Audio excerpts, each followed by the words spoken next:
ठिकाणी आपल्या सर्वांच्या सोबत मला मराठीमध्ये संवाद साधता येत आहे. मी आता न्यू जर्सीला आलो तो अक्षरधामच्या उद्घाटनाच्या निमित्तानं आलो. खरं म्हणजे अक्षरधामचं उद्घाटन आहे 8 तारखेला. मी त्या दिवशी थांबणार नाही आहे, कारण 7 आणि 8 हे 2 दिवस अयोध्येमध्ये राम मंदिराच्या निमित्तानं आमच्या ट्रस्टच्या बोर्ड मीटिंग्स आहेत. आणि माझ्या आत्ताच्या सगळ्या उपक्रमामध्ये अयोध्येचं काम it's a job of highest priority and therefore I will have to attend it. इसलिए मैंने यहाँ पर इन लोगों को बोल दिया कि मैं तो रुकने वाला हूं नहीं. फिर भी उन लोगों ने कहा कि आप 2 इवेंट्स के लिए आ जाइए. 30 सितंबर के दिन वहां पर एक अमेरिका के सारे जो हिंदू एनजीओज हैं उन लोगों का एकत्रीकरण था, तो उसके लिए भी मुझे आना आवश्यक था. और अब कल वहां पर एक सर्वधर्म सम्मेलन होने वाला है.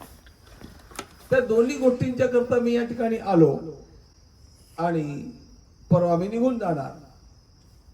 अक्षरधामच्या उद्घाटनाच्या निमित्तानं मला येता आलं याचा तर मला आनंद आहे, पण त्याही पेक्षा जास्त आनंद मला याचा आहे की या ठिकाणी तुम्ही लोक विठ्ठल मंदिर निर्माण करीत आहात. आपली मंदिरं ही केवळ देवपूजेची ठिकाणं नसतात. आपली मंदिरं ही आपल्या संस्कृतीची केंद्र असतात. आणि ही संस्कृती ही अत्यंत महत्वाची गोष्ट आहे, हे लक्षात ठेवलं पाहिजे. संस्कृतीमध्ये हे बघा, कुठले राष्ट्र बनतं ते 3 गोष्टींनी बनतं. पहिली गोष्ट, प्रत्येक राष्ट्रामध्ये भूमी असावी लागते. दुसरी गोष्ट, त्या राष्ट्रामध्ये लोक असावे लागतात. आणि तिसरी गोष्ट, त्या राष्ट्रामध्ये एक सांस्कृतिक परंपरा असावी लागते. महाराष्ट्राची एक स्वतंत्र सांस्कृतिक परंपरा आहे. आणि मला हे बिनदिक्कत सांगायला कुठे सुद्धा मागे पुढे बघावं लागत नाही. आणि मी ते सांगत असतो की जी सांस्कृतिक परंपरा महाराष्ट्राला लाभली ती जगातल्या कुठल्याही प्रदेशाला लाभलेली नाही, कुठल्याही प्रदेशाला लाभलेली नाही. आणि केवळ मी हे इमोशनली बोलत नाहीये, माझ्या संपूर्ण अभ्यासाचा निष्कर्ष हा आहे. And I can prove it in front of anybody on the whole world. मूळ गोष्ट अशा प्रकारची आहे की महाराष्ट्र हा एक अत्यंत महत्वाचा भाग आहे. पहिली तर महत्वाची गोष्ट आहे, एखाद्या राष्ट्राच्या अंतर्गत काही महाराष्ट्र असतो का? राष्ट्रापेक्षा मोठं महाराष्ट्र असं झालं ते. पण महाराष्ट्राला अशा प्रकारचा इतिहास आहे आणि तो इतिहास रोमहर्षक अशा प्रकारचा इतिहास आहे. हिंदी प्रदेशातून आलेल्या कवी भूषणनं छत्रपती शिवाजी महाराजांचं जीवन पाहिलं आणि त्यानं सांगितलं, अरे काशी होते कला जाती, काशी होते कला जाती, मथुरा मस्जिद होती, शिवाजीना होत तो सुन्नत होत सबकी.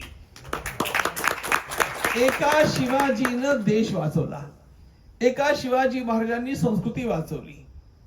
आणि छत्रपती शिवाजी महाराजांचं जे जीवन होतं ते जीवन कसं होतं, एकदा काय झालं, ही चेन्नईची गोष्ट आहे. तेव्हा चेन्नईला मद्रास म्हणायचे. स्वामी विवेकानंद बसलेले होते, रात्रीची वेळ होती आणि काही युवक त्यांच्या समोर होते. आणि गोष्ट जेव्हा शिवाजी महाराजांची निघाली तेव्हा काही युवकांनी शिवाजी महाराजांची टीका करायला आरंभ केला. स्वामीजी असे आरामशीर बसले होते, ते उसळले आणि त्यांनी म्हटलं, थांबा, तुम्ही जे बोलताय ते सगळं विदेशी लोकांनी जी शिवाजीचं चरित्र लिहिलं ते वाचून बोलतात. मी तुम्हाला खरं चरित्र सांगतो. आणि स्वामीजी शिवाजी महाराजांच्या वरती बोलत गेले आणि बोलता बोलता त्यांनी समिंग अप कुठे केलं ठाऊक आहे का? माझ्या दृष्टीनं, ते म्हणतात, माझ्या दृष्टीनं रामायण आणि महाभारत या दोघांच्या मधल्या सगळ्या सद्गुणांची बेरीज केली तर त्यातनं शिवाजी महाराज निर्माण होतात. Chhatrapati Shivaji Maharaj symbolizes all the good qualities that are been given in Mahabharata and Ramayana. That is what Swami Vivekananda told about him. आणि ही काही केवळ कल्पनेची गोष्ट नाही आहे. आपण नंतर बघाल सगळ्या लोकांनी त्यांच्यापासून प्रेरणा घेतलेली आहे. अगदी नेताजी सुभाषचंद्र बोसांची प्रेरणा ही छत्रपती शिवाजी महाराजांच्यापासून घेतलेली प्रेरणा आहे.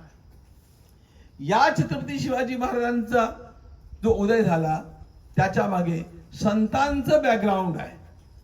ज्ञानोबा तुकाराम महाराज, आमचे संत ज्ञानेश्वर महाराज, संत तुकाराम महाराज, संत एकनाथ महाराज, संत नामदेवराय महाराज, समर्थ रामदास स्वामी या सर्वांनी जो महाराष्ट्र घडवला त्याचा परिणाम हा होता की महाराष्ट्रामध्ये तो चमत्कार घडला जो चमत्कार जगाच्या पाठीवर कुठल्याही देशात घडला नाही. काय तो चमत्कार आहे? मी काय इतिहास सांगायला बसलो नाहीये. आता इथून गेल्यानंतर मला इतिहासच सांगायचा आहे. कारण इथून गेल्यानंतर मला जी कथा करायची आहे ती भारत भक्ती कथा from Chaturved to Chandrayaan and from Nachiketa to Netaji. हेच मी सांगणार आहे. आता मी तेवढ्या करता नाही बसलो, पण तरी एक प्रसंग मला सांगितला पाहिजे. तो इतिहासातला चमत्कार आहे. छत्रपती शिवाजी महाराज आपलं कार्य आटोपून आणि वयाच्या 50व्या वर्षी निघून गेले. आणि त्यानंतर छत्रपती संभाजी राजे महाराजांना पापी औरंगजेबानं छळ करून समाप्त केलं. त्यानंतर महाराष्ट्रामध्ये राजा नव्हता. महाराष्ट्राला राजा नव्हता. औरंगजेब या निश्चयानं आला होता की मी हे सगळं राज्य जिंकून घेईन. पण या देशाला राजा नसताना महाराष्ट्र 25 वर्ष लढत होता. 25 वर्ष. आणि त्यांनी औरंगजेबाला महाराष्ट्र जिंकू दिला नाही. उलट त्याचं थडगं तिथे बांधलं. 25 वर्ष राजा नसताना प्रजेनं युद्ध करणं याचं कारण काय होतं? छत्रपती शिवाजी महाराजांनी केवळ एक राजा म्हणून राज्य केलं नव्हतं, तर संतांनी आणि छत्रपतींच्या जीवनानं प्रत्येक घराघरामधनं शिवाजी महाराजांची प्रेरणा जागृत करून टाकली होती. आणि त्यामुळे शिवाजीचं राज्य शिवाजी नावाच्या व्यक्तीचं राज्य नव्हतं. शिवाजीचं राज्य हे आपल्या धर्माचं राज्य होतं, संस्कृतीचं राज्य होतं. महाराज म्हणत की राज्य शंभू महादेवाचं. छत्रपतींनी कधी असं नाही म्हटलं की राज्य माझं आहे. त्यांनी म्हटलं राज्य शंभू महादेवाचं. आणि त्यामुळे प्रत्येकाच्या मनामध्ये आपल्या परिवाराचा विचार नव्हता. प्रत्येकाच्या मनामध्ये आपल्या संस्कृतीचा, आपल्या धर्माचा, आपल्या समाजाचा, आपल्या मानबिंदूंचा, आपल्या महिलांचा, आपल्या गोमातांचा, आपल्या मंदिरांचा हा सगळा भाव जागृत झालेला होता. आणि म्हणून 25 वर्ष हा महाराष्ट्र राजा नसताना लढला. हा इतिहासातला सर्वात मोठा चमत्कार आहे. अशा प्रकारची माणसं जी घडली ती कशातनं घडली? ती भक्तीतनं घडली. आणि अशा प्रकारची भक्ती महाराष्ट्रामध्ये नांदत राहिली. का नांदत राहिली? कारण हा अख्खा महाराष्ट्र अनेक प्रकारच्या हाल अपेष्टा सोसत असताना सुद्धा पंढरपूरला जात गेला. पंढरीची वारी नाही चुकवली. सगळे लोक भिन्न भिन्न आपल्या तीर्थांच्या मध्ये जायचे, मंदिरांचं दर्शन करायचे आणि त्यांच्यामधनं प्रेरणा घेऊन यायचे. तो जो काळ होता फार भयंकर काळ होता. त्या भयंकर काळामध्ये सुद्धा धर्म जगला. याचं कारण संस्कृती जगली. याचं कारण ही धर्मभावना संतांनी जोपासलेली आणि वीरांनी अंगी बाणवलेली अशा प्रकारची होती. हे सगळं जे होतं त्यामध्ये संस्कृतीच्या संरक्षणाकरता आवश्यक ज्या गोष्टी असतात त्यामध्ये पहिलं स्थान शास्त्रांचं रक्षण असतं आणि दुसरं स्थान मंदिरांचं रक्षण हे असतं. प्रत्येक मंदिर हे केवळ देवपूजा करण्याचं स्थान नाही, तर संपूर्ण समाजाच्या एकत्रीकरणाचं आणि समाजाच्या संस्कार प्रदान करण्याच्या एका विशिष्ट केंद्राचं स्थान हे मंदिर असतं. आणि त्यामुळे ज्या ज्या ठिकाणी अशी मंदिरं निर्माण होतात, त्या ठिकाणी आपोआप संस्कृतीचं संरक्षण करण्याचं कार्य आपोआप आरंभ होतं आणि हे नितांत आवश्यक आहे. भारतातनं या दूरच्या भूमीवरती आलेल्या सगळ्या कुटुंबांना एक गोष्ट निश्चितपणे भेडसावी की ते आले, जो इकडे येतो तो पैसे कमवण्याकरता येतो. पैसे कमवणं काही चुकीची गोष्ट नाहीये, पण अशा प्रकारचं वित्तार्जन करत जर आपण आपल्या पुढल्या पिढीला संस्कार देणं विसरून गेलो तर ही पिढी आपल्यापासून दुरावून जाते. ती मुलं आपली राहत नाहीत. मी या देशामध्ये 27 वर्षापासून येतोय. मी जे पाहिलंय ते हृदय विदारक आहे. सुरुवातीला आलेली मंडळी, जी माझ्या अत्यंत ओळखीची मंडळी, त्यांनी मला काय सांगितलं, आम्ही इथे आलो तेव्हा कठोर कॉम्पिटिशन होती आणि आम्हाला खूप तासनतास दिवस अख्खा कामात घालवायला लागत होता आणि त्या कामाच्या वेगामध्ये आम्ही आमच्या मुलांच्या संस्कारांच्याकडे लक्ष देऊ शकलो नाही. त्यामुळे कठोर कॉम्पिटिशन मध्ये आम्ही काम करत गेलो, त्यामध्ये रमलो. आम्ही म्हातारे होईपर्यंत आमची मोठी मुलं जी झाली ती सगळी आमच्या संस्कृतीला दुरावल्यामुळे त्यांना आई वडिलांच्या बद्दल काही वाटेनं असं झालं. इथे या संस्कृतीमध्ये अशाच प्रकारचं आहे. आणि त्यामुळे जर आपल्याला आपलंही जीवन खरोखर सगळ्या अर्थानं सुखी ठेवायचं असेल, जीवन म्हणजे केवळ यौवन नाही, जीवन म्हणजे केवळ यश नाही, जीवनामध्ये म्हातारपण पण आहे, जीवनामध्ये कधी अपयश पण आहे, जीवनामध्ये नेहमी आरोग्य नाही, दुखणं खुपणं हे पण सगळं आहे. आणि हे सगळं होत असताना एक पारिवारिक व्यवस्थेची आवश्यकता असते. हा परिवार ही भारताची अत्यंत मोठी देण आहे आणि म्हणून ही पारिवारिक सगळी जीवन मूल्य टिकावी. मी माझ्या आईबाबांचा आहे, आमचं एक घर आहे, आमचं घराणं आहे, आमच्या रीतीभाती आहेत, आमचे कुलधर्म कुलाचार आहेत, हे सगळं टिकलं तर त्यामुळे आपोआप सुखाचा हा प्रवाह पिढ्यानपिढ्या टिकत राहतो. आणि हे टिकण्याकरता मंदिरांचा अत्यंत मोठा उपयोग असतो. मंदिरं ही केवळ पूजेची स्थानं नाहीत. पूजेचं स्थान तर आपल्याला आवश्यक असतं, पण त्याच्या सोबतच अत्यंत आवश्यक असतं त्या सगळ्या संस्कारांचं संरक्षण होणं.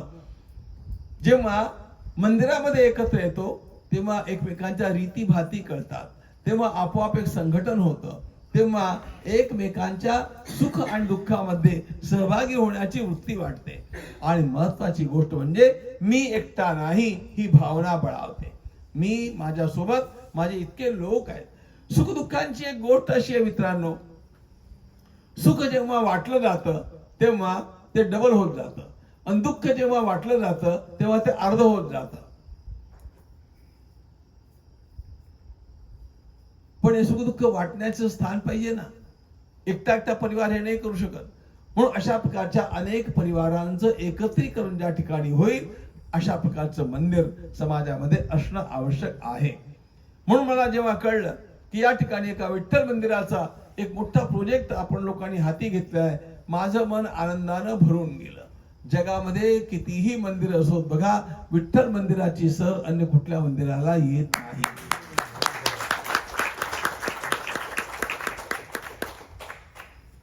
आणि किती खरं आहे हे बघायचं असेल तर एकदा प्रत्येकानं आपल्या डोळ्यांनी पंढरपूरची वारी बघावी. मी सांगत असतो की जगामध्ये भारतातल्या काही गोष्टी अशा आहेत. आता काशीमध्ये चुकलो, अयोध्येमध्ये आम्ही जे रामाचं मंदिर निर्माण करतो त्या मंदिरामधला जो परकोटा आहे त्या परकोट्यावरती संपूर्ण हिंदू संस्कृतीचं चित्रीकरण आम्ही करतो आहोत. ते सगळं काम मला बघायला लागतंय. त्यामध्ये सांस्कृतिक चमत्कार 4 गोष्टी आम्ही त्यामध्ये घातलेल्या आहेत. या 4 गोष्टी अलौकिक आहेत, त्या जगात कुठे बघायला नाही मिळत. त्यातली पहिली गोष्ट आहे प्रयागचा कुंभ. आपल्यातल्या कोणी बघितलं असेल, प्रयागचा कुंभ ही जगातली एकमेवा द्वितीय घटना आहे. ती जगामध्ये कुठेही होऊ शकत नाही. प्रयागचा कुंभमेळा, जगन्नाथपुरीचा जगन्नाथाचा रथ, हे जगात कुठेच होणार नाही. तिथं शबरीमलाची जी यात्रा आहे केरळ मधली, ती कुठे होऊ शकत नाही. आणि चौथी या सर्वांच्या मध्ये महत्वाची गोष्ट म्हणजे पंढरपूरची वारी. ती जगात कुठे बघायला मिळणार नाही.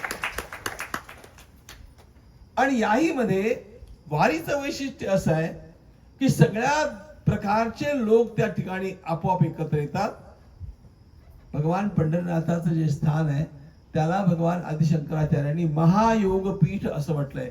महायोगपीठे तटे भीमरथ्या वरम पुंडरीकाय दातुम मुनींद्रै समागत्य तिष्ठन्तमानंद कंदम परब्रह्मलिंगम भजे पांडुरंगम.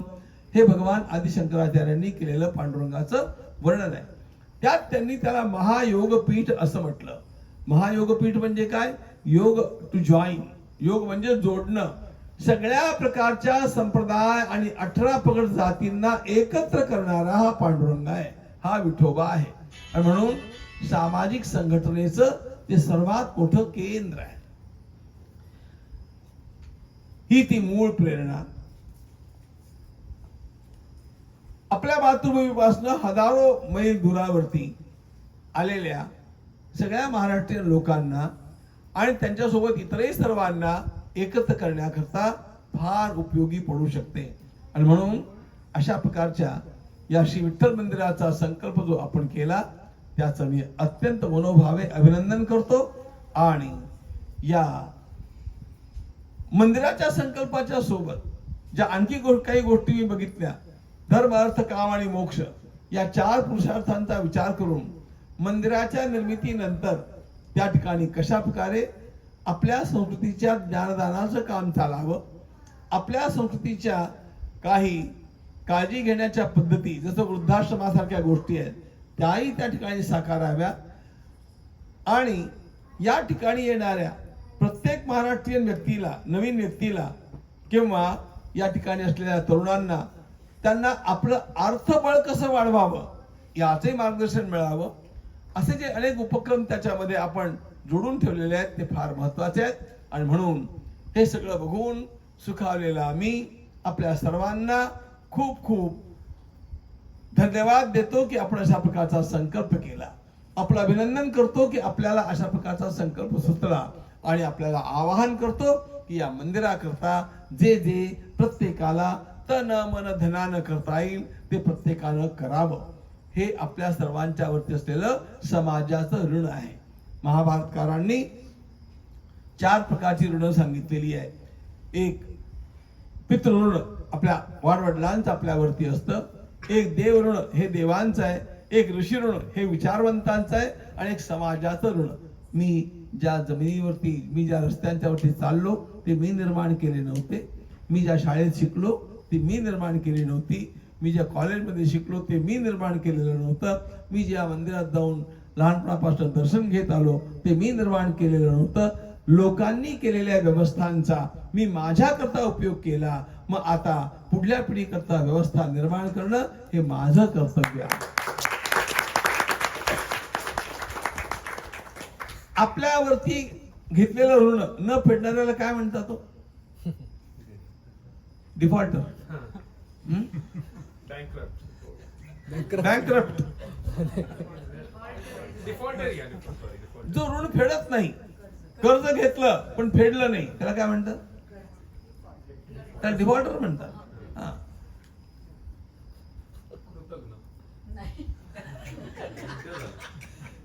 ऋणी तर आहेतच. भगवान गोपाल कृष्णांनी त्याला चोर म्हटलेलं आहे. कारण ऋण न फेडणाऱ्यामध्ये 2 प्रकार असतात. एक तर गोष्ट ही असते की मला आता ऐपतच नाही, मी फेडू शकत नाही, तो डिफॉल्टर आहे. पण ज्याच्या ऐपत आहे पण तो फेडत नाही तो चोर आहे. यो भुंगते स्तेन एव सहा. भगवान श्रीकृष्णाचा गीतेतला शब्द आहे स्तेन. त्यामुळे माझी ऐपत असताना जर मी अशा प्रकारे माझ्या संस्कृतीचं माझ्यावरती असलेलं ऋण फेडण्याकरता अशा मंदिरांच्या उपक्रमांना सहकार्य न केलं तर मी काय म्हणाला जातो ते मी तुम्हाला सांगून टाकलं. पुन्हा मला बोलण्याची इच्छा नाही. पण अशा प्रकारचं आपल्याकडनं घडू नये म्हणून तन मन धनानं आपण ही सेवा करावी. आणि महत्वाची गोष्ट ही आहे की आपल्या पुढल्या पिढीला आदर्श ठेवावा. जेव्हा अशा प्रकारचं महान कार्य होतं तेव्हा पुढली पिढी ते बघत राहते. माझ्या बाबांनी हे केलं, माझ्या आईने यामध्ये हे काम केलं. त्यांना अशा आई वडिलांचे आपण मुलं आहोत याचं they become proud of that. आपली मुलं आपल्याबद्दल अशा प्रकारची प्राईड ठेवतील, अशा प्रकारचं वर्तन आपल्याकडनं घडावं, याकरता या अत्यंत महत्वाच्या प्रकल्पाला सर्वांनी तन मन धनानं सहकार्य करावं, अशा प्रकारचं सर्वांना आवाहन, प्रेमाचं आवाहन.